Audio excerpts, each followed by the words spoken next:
चतुर सिंह. भारतवर्षामध्ये उत्तरेला अर्बुद शिखर नावाचा एक पर्वत आहे. त्या पर्वतावर दुर्दांत नावाचा एक महापराक्रमी सिंह राहत होता. शिकार पोटभर खाऊन झाली की दुर्दांत सिंह डाराडूर झोपायचा.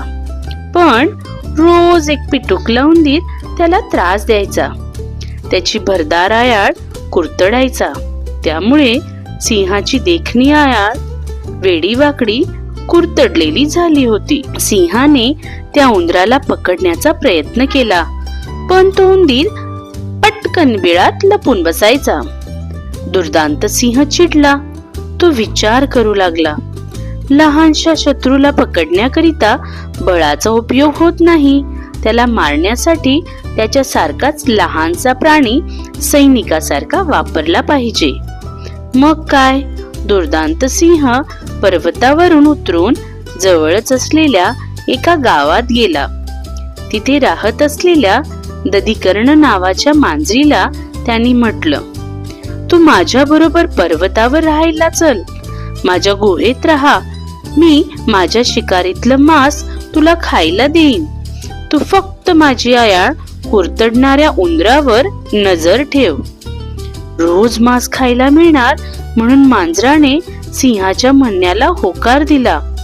मग काय, मांजर सिंहाच्या गुहेत राहू लागले. मांजराचा आवाज ऐकून उंदीर घाबरून सिंहाच्या गुहेत येईनासा झाला. सिंहाच्या शिकारीतलं मांस रोज रोज खाऊन मांजर गलिलठ्ठ झालं. उंदराचा त्रास टळल्याने सिंहाची आयाळ पुन्हा वाढू लागली. तो रुबाबदार दिसू लागला. त्याला सुखाची झोप मिळू लागली. उंदराचा चू चू असा आवाज ऐकला की मांजराला जरा जास्तच मांस मिळायचं. मांजराच्या भीतीने उंदीर जास्त वेळ बिळातच राहायचा. कधी कधी मांजराचा डोळा चुकून गुहेबाहेर जाऊन काय मिळेल ते खायचा. एक दिवस उंदराला बाहेर काहीच खायला मिळाले नाही. भुकेने व्याकुळ होऊन तो गुहेजवळ अन्नाच्या शोधात फिरत असता मांजराने त्याच्यावर झडप घातली आणि एका घासातच त्याला गट्ट केले. सिंहाला याची कल्पना नव्हती. उंदराला खाल्ल्यामुळे उंदराचा आवाज ऐकू येईनासा झाला. तो सिंहाला दिसलाही नाही.